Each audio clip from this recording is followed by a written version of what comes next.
नमस्कार। सुनो कहानी श्रृंखला के अंतर्गत प्रस्तुत है कहानी मोटे राम जी शास्त्री, जिसके लेखक हैं मुंशी प्रेमचंद जी। पंडित मोटे राम जी शास्त्री को कौन नहीं जानता। आप अधिकारियों का रुख देखकर काम करते हैं। स्वदेशी आंदोलन के दिनों में आपने उस आंदोलन का खूब विरोध किया था।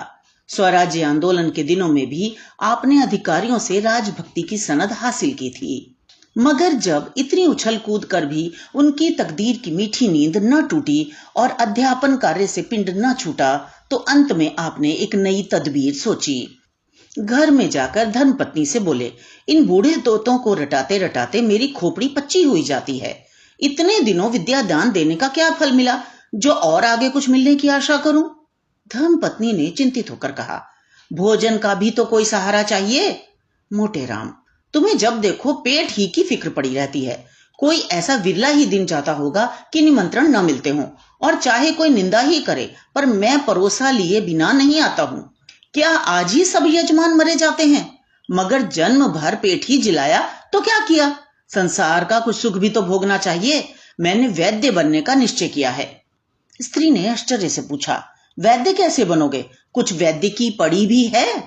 मोटे राम, वैद्यक पढ़ने से कुछ नहीं होता। संसार में विद्या का इतना महत्व नहीं जितना बुद्धि का। 2-4 सीधे साधे लटके हैं, बस, और कुछ नहीं है। भिषगाचार्य हो या नहीं, किसी को क्या गरज पड़ी है जो मेरी परीक्षा लेता फिरे। एक मोटा सा साइन बोर्ड बनवा लूंगा, उस पर ये शब्द लिखे होंगे, यहाँ स्त्री पुरुषों के रोगों की चिकित्सा विशेष रूप से की जाती है। 2-4 पैसे का हरड़ बहेड़ा आंवला कूट छान कर रख लूंगा। बस इस काम के लिए इतना सामान पर्याप्त है। हाँ, समाचार पत्रों में विज्ञापन दूंगा और नोटिस बंटवाऊंगा। उसमें लंका, मद्रास, रंगून, कराची आदि दूरस्थ स्थानों के सज्जनों की चिट्ठियां दर्ज की जाएंगी। ये मेरे चिकित्सा कौशल के साक्षी होंगे। जनता को क्या पड़ी है कि वह इस बात का पता लगाती फिरे कि उन स्थानों में इन नाम के मनुष्य रहते हैं या नहीं। फिर देखो वैद्यक कैसे चलती है। स्त्री, लेकिन बिना जाने बूझे दवा दोगे तो फायदा क्या करेगी? मोटे राम, फायदा ना करेगी मेरी बला से। वैद्य का काम दवा देना है, वह मृत्यु को परास्त करने का ठेका नहीं लेता। और फिर जितने आदमी बीमार पड़ते हैं सभी तो नहीं मर जाते। मेरा तो यह कहना है कि जिन्हें कोई औषधि नहीं दी जाती, वे विकार शांत हो जाने पर आप ही अच्छे हो जाते हैं। वैद्यों को बिना मांगे यश मिलता है। 5 रोगियों में एक भी अच्छा हो गया तो उसका यश मुझे अवश्य ही मिलेगा। शेष 4 मर गए तो मेरी निंदा करने थोड़े ही आवेंगे। मैंने बहुत विचार करके देख लिया, इससे अच्छा कोई काम नहीं है। लेख लिखना मुझे आता ही है, कवित्त बना ही लेता हूं। पत्रों में आयुर्वेद के महत्व पर 2-4 लेख लिख दूंगा। उनमें जहां तहां 2-4 कवित्त भी जोड़ दूंगा और लिखूंगा भी जरा चटपटी भाषा में। फिर देखो कितने उल्लू फंसते हैं। यह ना समझो कि मैं इतने दिनों केवल तोते ही रटाता रहा हूं। मैं नगर के सफल वैद्यों की चालों का अवलोकन करता रहा हूं, और इतने दिनों के बाद मुझे उनकी सफलता के मूल मंत्र का ज्ञान हुआ है। ईश्वर ने चाहा तो एक दिन तुम सिर से पांव तक सोने से लदी होगी। स्त्री ने अपने मनोल्लास को दबाते हुए कहा, मैं इस उम्र में भला क्या गहने पहनूंगी? ना अब वह अभिलाषा ही है। पर यह तो बताओ कि तुम्हें दवाएं बनानी भी तो नहीं आती। कैसे बनाओगे? रस कैसे बनेंगे? दवाओं को पहचानते भी तो नहीं हो। मोटे राम, प्रिय, तुम वास्तव में बड़ी मूर्खा हो। अरे वैद्यों के लिए इन बातों में से एक की भी आवश्यकता नहीं। वैद्य की चुटकी की राख ही रस है, भस्म है, रसायन है। बस आवश्यकता है कुछ ठाट बाट की। बस एक बड़ा सा कमरा चाहिए, उसमें एक दरी हो, ताकों पर 10-5 शीशियां बोतलें हों। इसके सिवा और कोई चीज की दरकार नहीं, और सब कुछ बुद्धि आप ही आप कर लेती है। मेरे साहित्य मिश्रित लेखों का बड़ा प्रभाव पड़ेगा, तुम देख लेना। अलंकारों का मुझे कितना ज्ञान है यह तो तुम जानती ही हो। आज इस भूमंडल पर मुझे ऐसा कोई नहीं दिखता जो अलंकारों के विषय में मुझसे पेश पा सके। आखिर इतने दिनों घास तो नहीं खोदी है। 10-5 आदमी तो कवि चर्चा के नाते ही मेरे यहाँ आया जाया करेंगे। बस वही मेरे दलाल होंगे, उन्हीं की मार्फत रोगी आवेंगे। मैं आयुर्वेद ज्ञान के बल पर नहीं, नायिका ज्ञान के बल पर धड़ल्ले से वैद्यक करूंगा। तुम देखती तो जाओ। स्त्री ने अविश्वास के साथ कहा, मुझे तो डर लगता है कि कहीं ये विद्यार्थी भी तुम्हारे हाथ से ना जाएं। ना इधर के रहो ना उधर के। तुम्हारे भाग्य में तो लड़के पढ़ाना लिखा है, और चारों ओर से ठोकर खाकर फिर तुम्हें वही तोते रटाने पड़ेंगे। मोटेराम, तुम्हें मेरी योग्यता पर विश्वास क्यों नहीं आता? स्त्री, इसीलिए कि तुम वहां भी धूर्तता करोगे। मैं तुम्हारी धूर्तता से चिढ़ती हूं।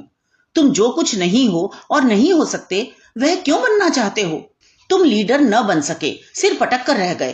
तुम्हारी धूर्तता ही फलीभूत होती है और इसी से मुझे चिढ़ है। मैं चाहती हूं कि तुम भले आदमी बनकर रहो, निष्कपट जीवन व्यतीत करो, मगर तुम मेरी बात कब सुनते हो? मोटेराम, आखिर मेरा नायिका ज्ञान कब काम आएगा? स्त्री, किसी रईस की मुसाहिबी क्यों नहीं कर लेते? जहां 2-4 कविता सुना दोगे वह खुश हो जाएगा और कुछ ना कुछ दे ही मारेगा। वैद्यक का ढोंग क्यों रचते हो? मोटेराम, मुझे ऐसे ऐसे गुण मालूम हैं जो वैद्यों के बाप दादों को भी ना मालूम होंगे, और सभी वैद्य 1-1, 2-2 रुपए पर मारे मारे फिरते हैं। मैं अपनी फीस 5 रुपए रखूंगा, उस पर सवारी का किराया अलग। लोग यही समझेंगे कि यह कोई बड़े वैद्य हैं, नहीं तो इतनी फीस क्यों होती?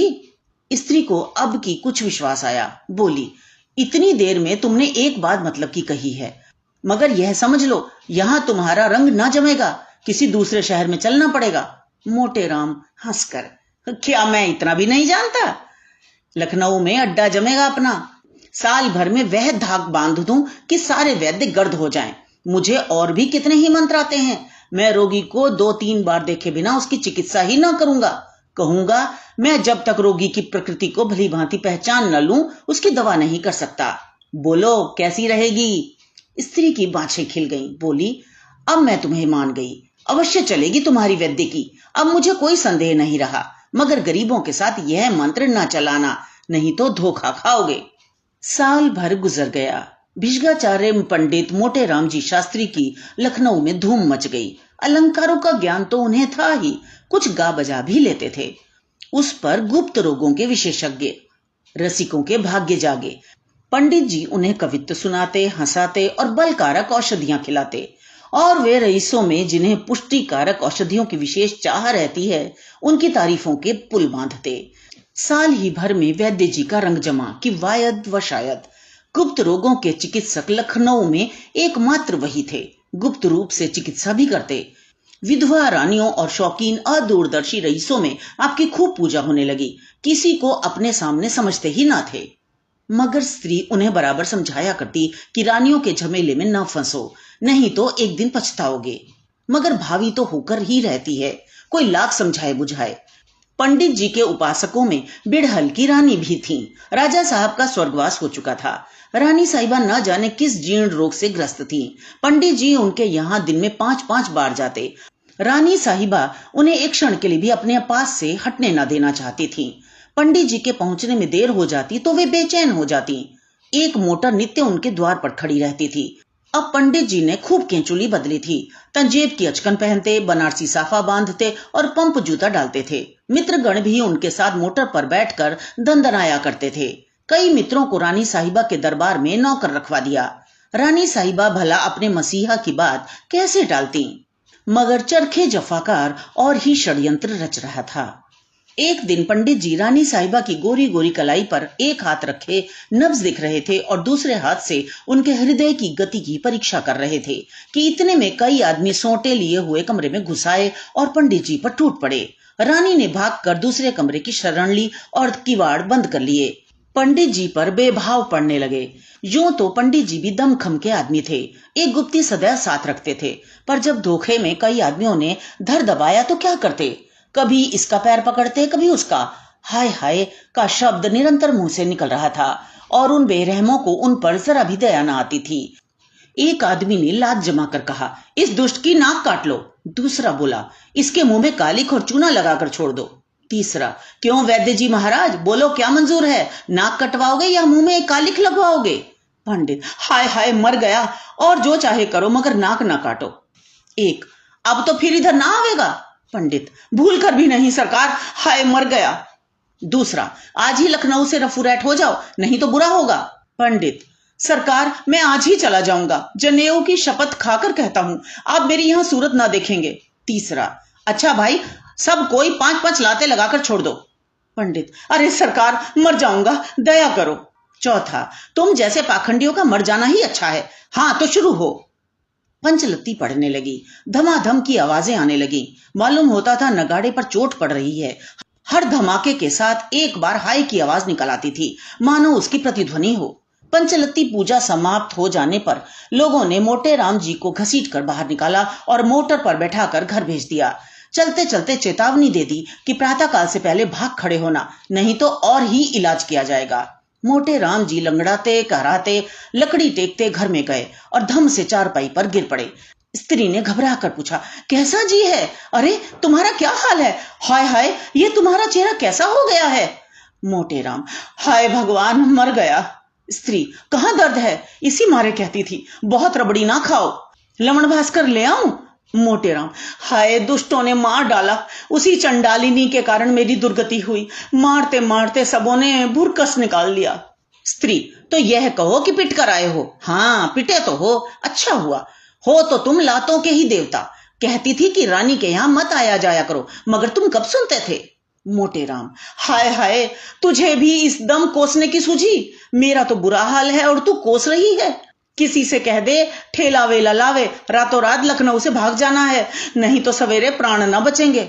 स्त्री, नहीं, अभी तुम्हारा पेट नहीं भरा, अभी कुछ और दिन यहाँ की हवा खाओ। कैसे मजे से लड़के पढ़ाते थे वहां।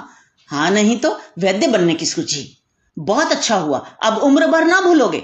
रानी कहाँ थी कि तुम पिटते रहे और उसने तुम्हारी रक्षा ना की? पंडित, हाय हाय, वह चुड़ैल तो भाग गई उसी के कारण। क्या जानता था कि यह हाल होगा, नहीं तो उसकी चिकित्सा ही क्यों करता। स्त्री, हो तो तुम तकदीर के खोटे, कैसे वैद्य की चल गई थी, मगर तुम्हारी करतूतों ने सत्यानाश मार दिया। आखिर फिर वही पढ़ौनी करनी पड़ी। हो तकदीर के खोटे। प्रातःकाल मोटे राम जी के द्वार पर ठेला खड़ा था और उस पर असबाब लद रहा था। मित्रों में एक भी नजर न आता था। पंडित जी पड़े करहा रहे थे और स्त्री सामान लदवा रही थी। तो ये तो थी कहानी। मुझे आशा है आपने आनंद लिया होगा। इसे लाइक करें, दोस्तों के साथ शेयर करें और सब्सक्राइब करना बिल्कुल ना भूलें, ताकि महान साहित्यकारों की रचनाएं युगों युगों तक जीवंत रहें। तो मिलते हैं अगली कहानी में। धन्यवाद।